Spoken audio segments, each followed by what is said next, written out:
Hi, I'm Daryl Ogden, and this is the Value Cultures Podcast. Our guest today is Jen MacLean, co-founder and CEO of Dragon Snacks Games.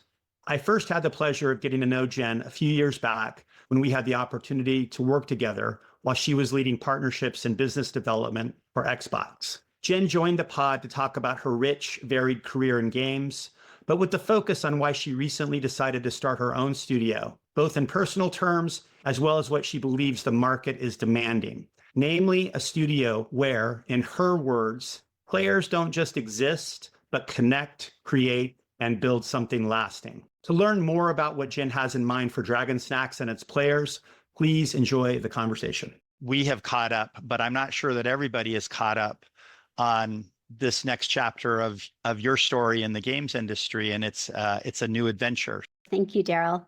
So my background in the games industry really started in development. I started my career as a playtester way back in the day. And I have been thinking for a long time about starting a game studio. And that's a big step, especially in 2024 and 2025. So I did a lot of soul searching. I talked to a lot of trusted friends and mentors. My husband was amazingly supportive during the multiple conversations we had. But there was one conversation that was really a turning point for me. I was talking with a dear friend and a former business school classmate, Ron Boyer. Ron is former head of consumer sales and marketing for Sony, former CEO of Barnes & Noble, serial public company CEO. And now that he's semi-retired, he is doing a lot of leadership coaching. And I explained to him, I have this amazing role at Xbox. My team is responsible for the largest third-party partners. So companies like EA and Epic, Take-Two, Embracer, Roblox, Riot. But I'm not sure that this is how I want to spend the rest of my career.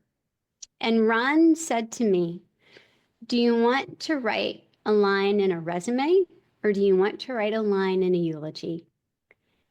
And Daryl, that just crystallized for me how I want to spend the rest of my time, not just working, but really on this planet.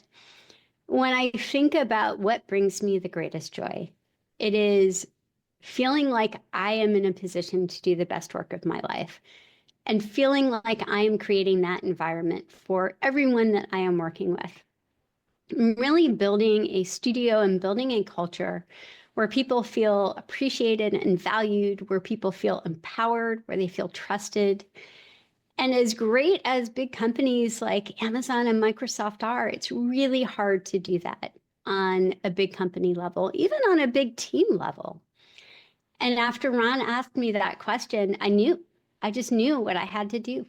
The power of curiosity and framing a choice like that is so powerful. And it reminds me of conversations. We got to know each other during your time at Xbox and had a lot of conversations about how to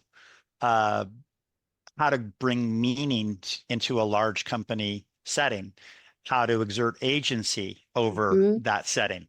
And that was a source of a lot of our exploration.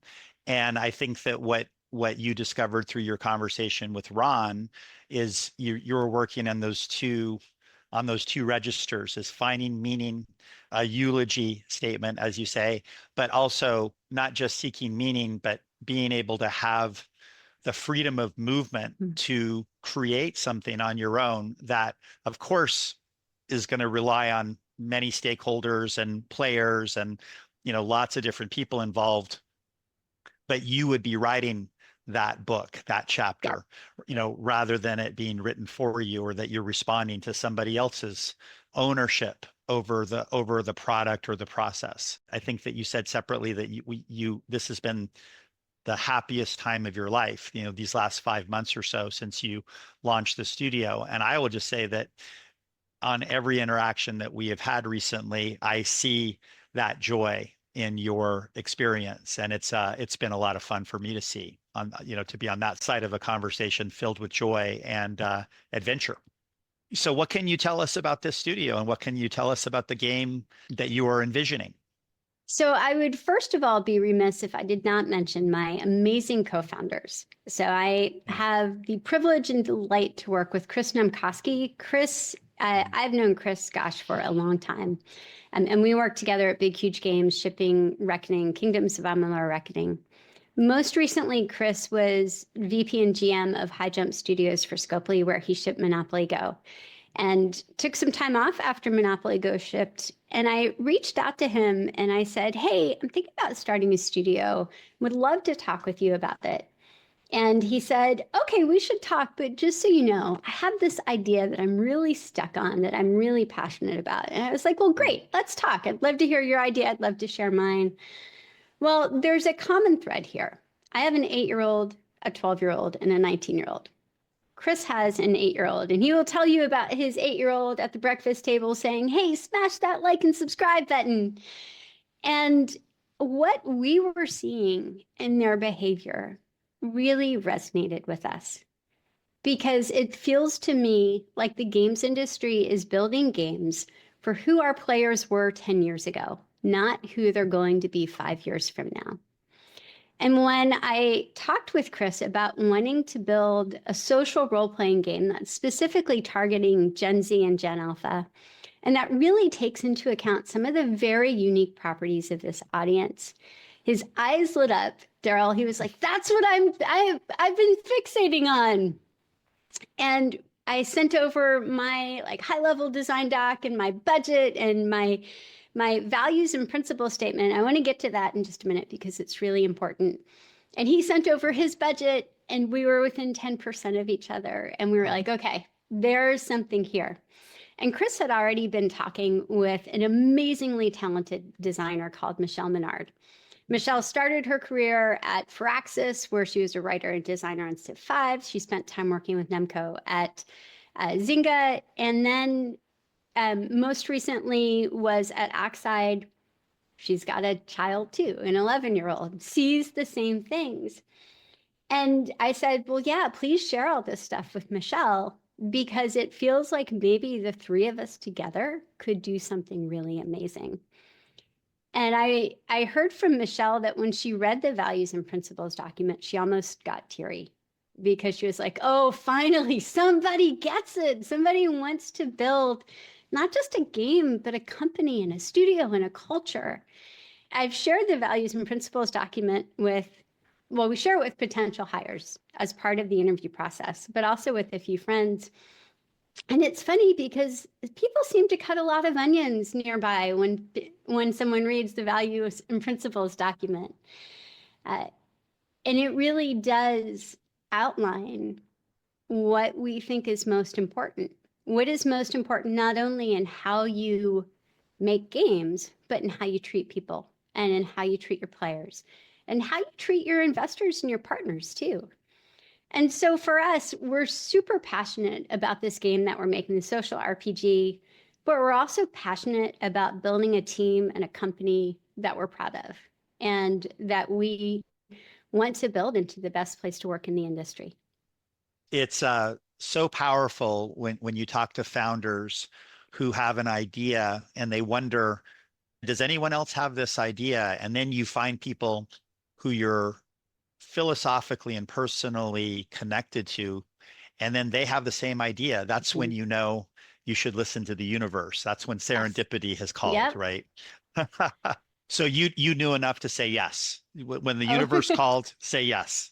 Yeah. I feel like the universe had been knocking on my door for the last 12 months or so. And I was, as much as we joke about it, one of the things that really stuck with me is knowing that if I didn't do this, I think it would have haunted me for the rest of my life.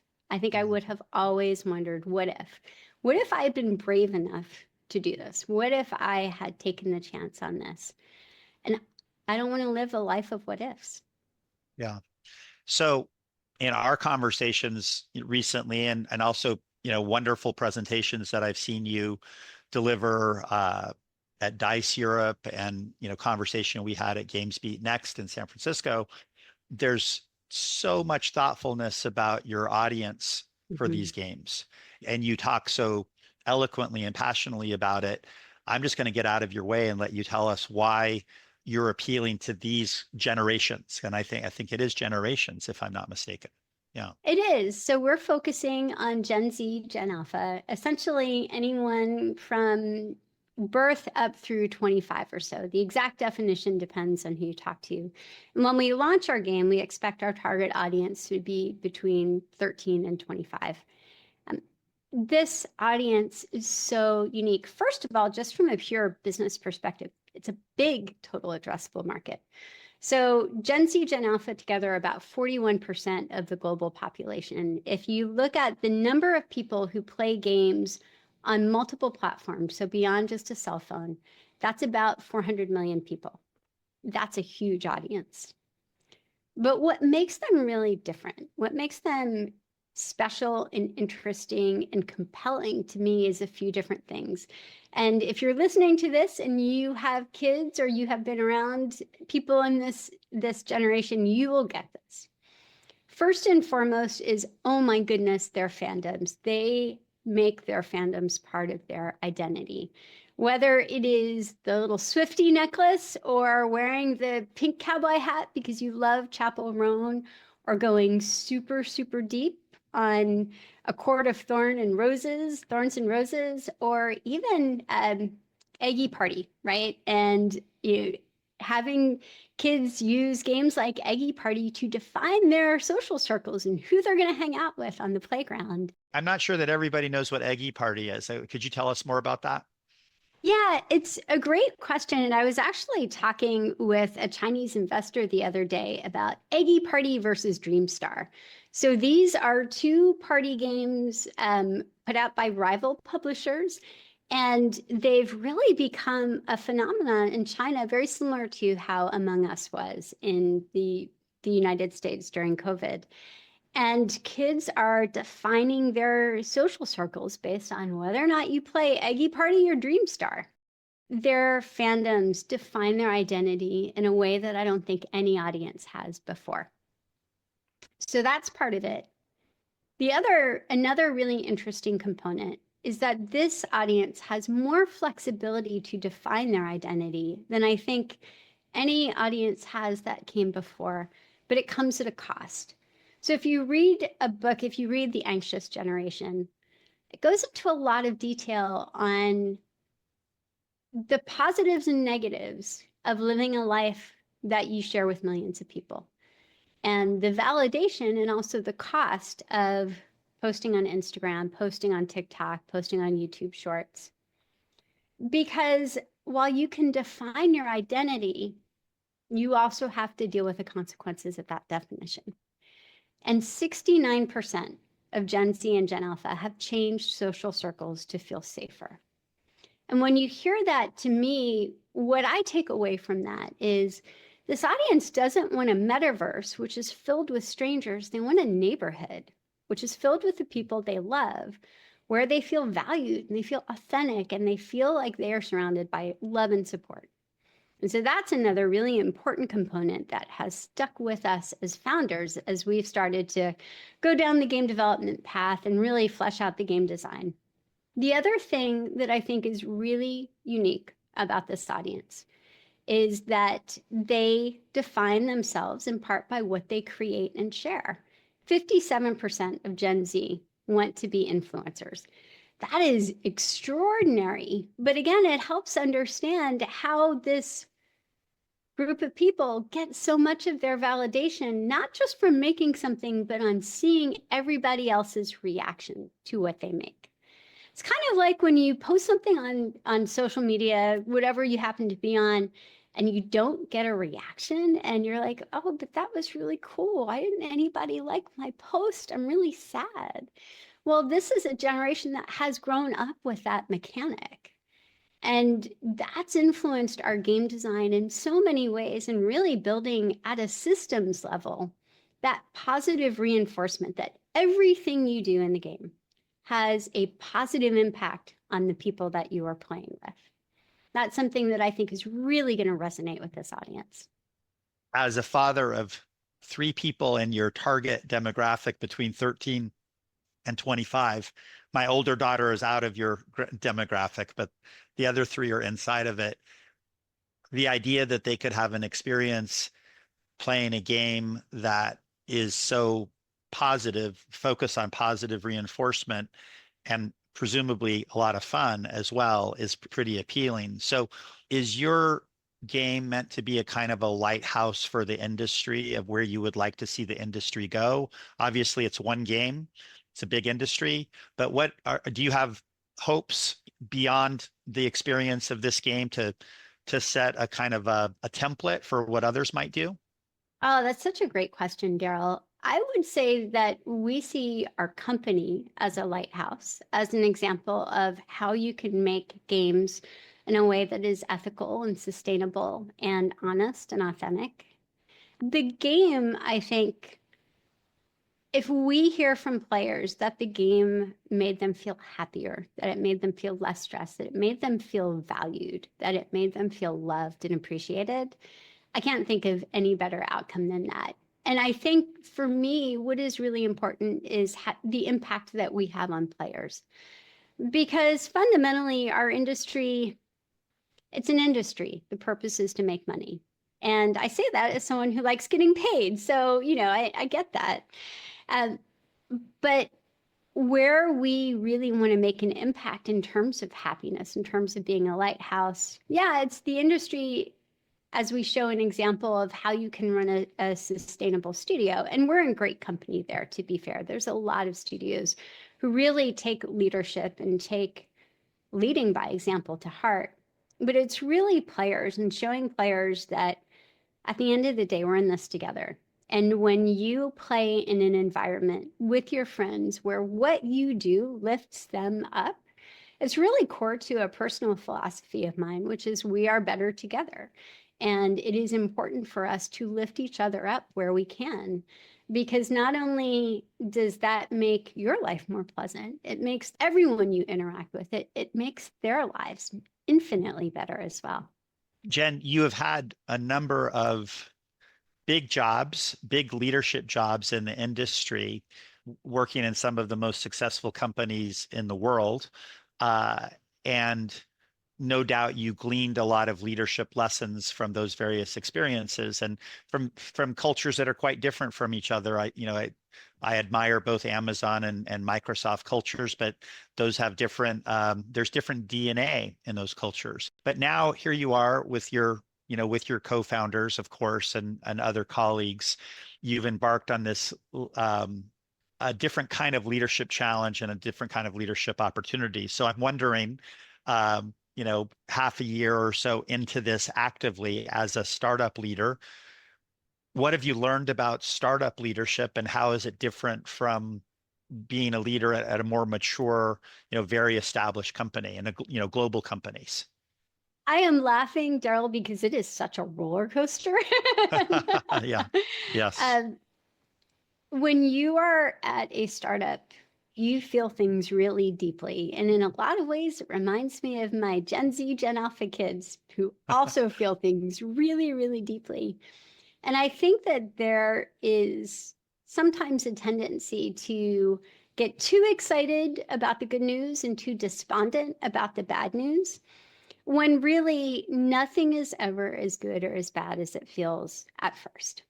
And so one of the things that I have done, and again, I'm super lucky to have the co-founders that I do, because we have this great mutual support system that helps keep us on that even keel, is say, okay, I'm going to feel my feelings privately for a few minutes, and then I'm going to think about how I deliberately want to share what happened, how I'm reacting to it, how I'm feeling about it. Because I think it is important to acknowledge to the team that, yeah, we got this really great news and I feel really excited, or we got this really bad news and I feel really sad about it or frustrated or whatever. But to do it in a way where you are always modeling the behavior that you want to see. Because the reality is that none of us want to work in an environment where you feel like you are your boss's punching bag because they got bad news. Nobody wants that. But we do want to be in an environment where we feel trusted and where we feel valued and we feel like, oh, if we got bad news, then the leadership team can tell us that and they will react like grown-ups and they will also help us chart a path forward. especially when you think about empowering your team to come to you either with the really good news or the really bad news. If they don't trust how you're going to react, they're never going to do that. And so we really want to set up an environment where people feel like they can talk about the great stuff, great, but also they can talk about the stuff that's not so great. Because the reality is, again, especially in the games industry in 2024 and 2025, you're always going to have that. And by modeling that, hey, yeah, I'm disappointed that we got this news and I'm going to feel my feelings, but also I'm going to move forward. And this is how I'm going to move forward in a constructive way. And this is how we together as a team can take the next step. I think that's absolutely critical. So I'm curious, just building on that, what's most surprised you about being a startup leader? What did you not expect? It's a great question. I didn't expect to have the amazing energy that I do from the rest of the team. So we do a daily stand-up, as many companies do. And on Thursday, everybody just came in a great mood. I don't know if there was something in the water across Seattle and Boulder and Baltimore or what, but everybody had this huge smile on their face, and we were joking and we were making kind of jokes about the Civilization tech tree, because a bunch of us at the company have worked on various games in the Civ franchise. And that positive energy becomes so contagious. It feeds off of each other. I still feel it now in a lot of ways. It's a great reminder of something that I heard from Nabil Hyatt once, that a great leader makes their own energy. And you have to decide as a leader what energy you are going to bring that day. But also, when you have the right team around you, when you have the right leaders side by side with you, wow, that energy multiplies exponentially. And it can be amazing. And it's something that I think is easy to lose sight of when you are at a really big 20,000 person organization. Because even when you're working with your peers, everybody's getting tons of messages on Teams, and you've got 5 other things that you're worried about. And it can be easy to fall into maybe not bad habits, but lazy habits. But when you are there with that super tight-knit team and you're feeding off of each other and things are working, that's amazing. And one of the things that was a hallmark of your leadership in previous roles was that you were partner obsessed. You had, very big business development partnership roles, working with partners. And again, from our conversations, I know just how oriented you were to ensure that partners were going to have a great experience, that they were going to win by partnering, with you and your organizations. But there was going to be mutual winning. There was going to be winning on both sides, and you created, lots of win-win opportunities and outcomes. So now you shift your focus towards, obviously you're focused on your colleagues and you're focused on creating a great experience for them, but you shift that focus from partner to player. Mm-hmm. And a lot of what we've already talked about with regard to this kind of generational acuity that you have, and this sensibility that you have about getting at Gen Z, Gen Alpha, broadly defined. What's the difference between being partner obsessed and player obsessed?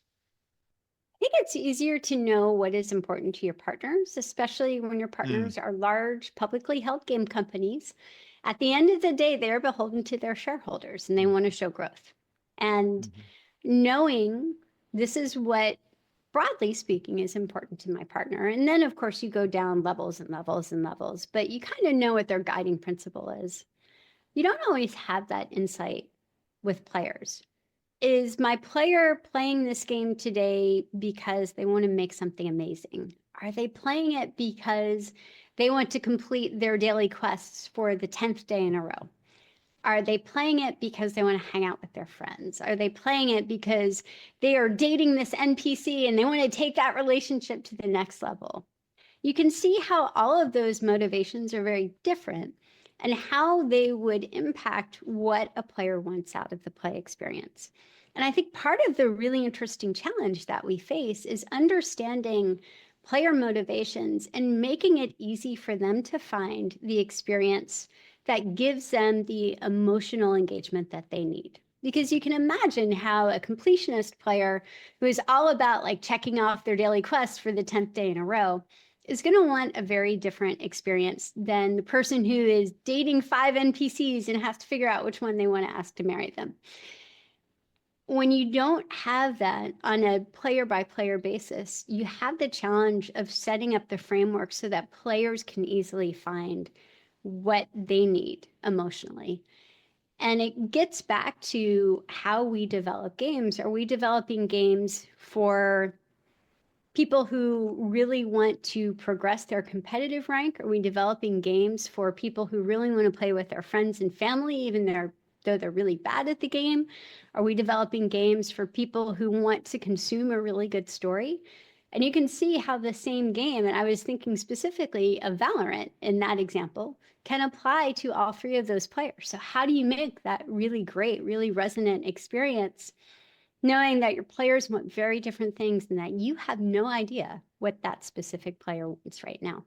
And I want to tie this to the kind of the bedrock studio, building blocks, which I would think of as being your principles and your values, which I gather with your co-founders, you've all adopted and probably shaped to some degree together. More so, it's become probably co-owned. That would be my guess. But the values probably show up in the game design, don't they? Very much. So that's where you're, in a sense, where you are telling the players, like, this is what our game stands for. This is what our game is about. And we invite you into this. But it's iterative, isn't it? You're going to learn more, from playtest and all sorts of things to get feedback. Will you imagine that the values, as you learn more about your players and you learn more about the game experience, can the values evolve, or are the values more for you? Do they feel more eternal in a way, or more permanent than that? I think our values and principles are fixed, but our game design evolves. And here's what I mean by that. Yeah. One of our most important principles and values is that player attention, player money, and especially player time is sacred. We are all constrained by time. It is the one thing we cannot get more of. And so we need to ask ourselves, are we delivering an experience that a player will love, that a player will feel like, yeah, this is the best way I could have spent that last 60 minutes of my life that I will never get back? And so if you approached it from the perspective that your player time and money and attention is sacred, I think that really sets a foundation for not only the trust you want to build with your player, but also the type of experience that you want to deliver and the quality level of that experience. By quality level, I don't mean graphical fidelity. You look at games like Roblox and Minecraft, and you can see that graphical fidelity does not mean that players are going to fall in love with your game, or players falling in love with your game doesn't mean that you have great graphical fidelity. What it does mean is that you're giving them the opportunity to do something that's fun and entertaining, and especially something that's meaningful. Another really important value and principle for our team is that every milestone has a player-facing deliverable, and that we have playable software as quickly as possible, and we get that software in front of players as quickly as possible. And I think this is a little bit controversial, especially if you talk to a lot of the larger developers who are a little reluctant to get a game out in front of players before they really feel like it's ready. Well, I will tell you, Daryl, I have never, ever met a game developer who feels like their game is ready.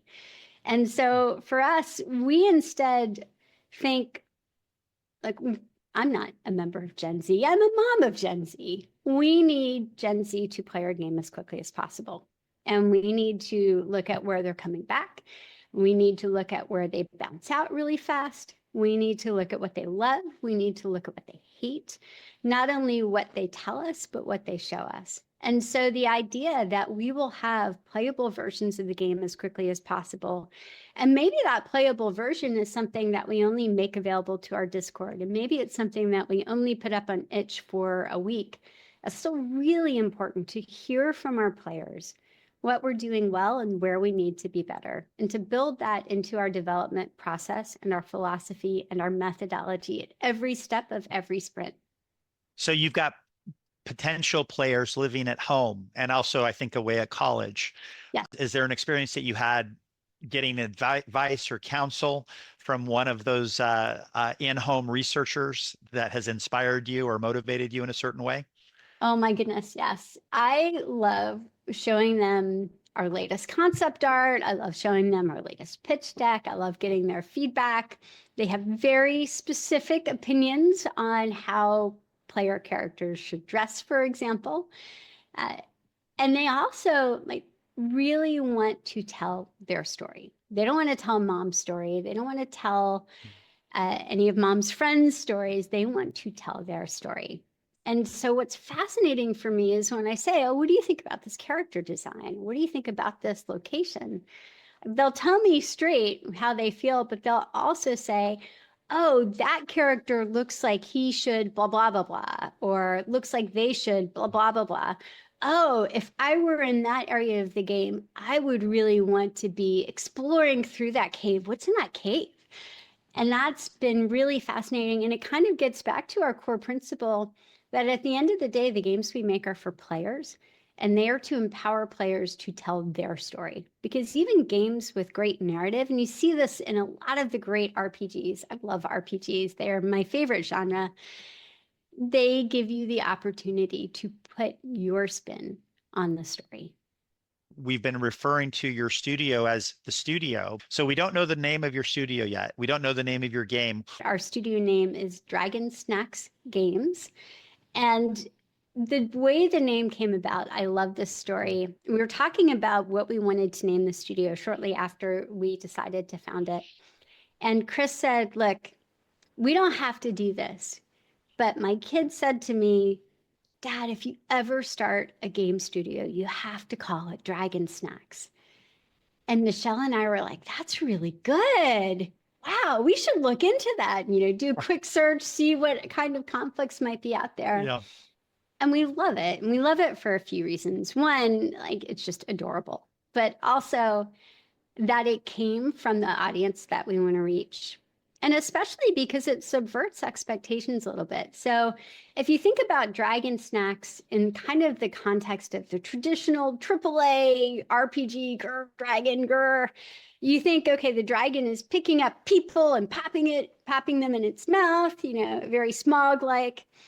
But for us, when we started iterating on a logo, you have this cute little dragon in spectacles with toe beans who's got his little cup of tea by his side, and he's reading a cozy book and has this really tasty muffin. And for us, it was really the idea, first of all, that snacks are awesome and dragons are awesome, but also that you don't have to live anybody else's narrative. You have the freedom to define your own narrative. And you have the freedom to subvert those expectations and say, look, just because we think of a dragon or a snack in one way doesn't mean that's how everybody thinks about it. And we welcome those different perspectives and those different ideas, because that's where you get things that are really, really interesting and innovative. Jen, it's been so fabulous spending this time with you. So excited for you. Your enthusiasm and passion and love for the studio and the game that you're building is palpable. I think our audience will feel it. One of the things that we love to ask all of our guests, because they're some of the best game players and best curators of games in the world, is what's a game that you've fallen in love with recently that maybe our audience hasn't heard of? Maybe an off the beaten track game that you want to call attention to.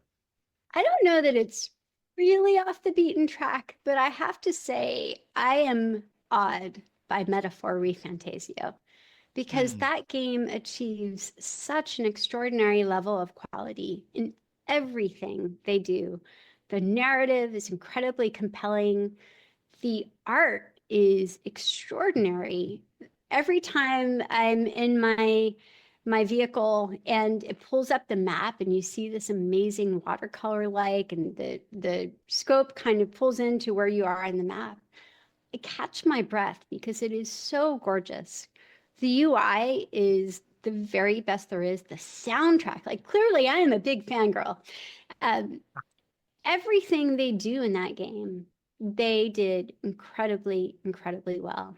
And when I think about how I want people to talk about our game, it's not that it is a game that is giving you thousands of hours of play or a game that is, really reaching a billion players. It is, wow, that game is amazing. It's breathtaking in its skill. And it's also breathtaking in how much people love the game. Kudos to the team at Sega and Atlas because it is an extraordinary work of art. Here's to breathtaking, and here's wishing the Dragon Snacks team Godspeed in creating breathtaking in your game. So, Thank you. Jen, thank you so much for joining us today. It's been great to have you, and can't wait to see you soon. Sounds great, Daryl. Thanks so much for having me today.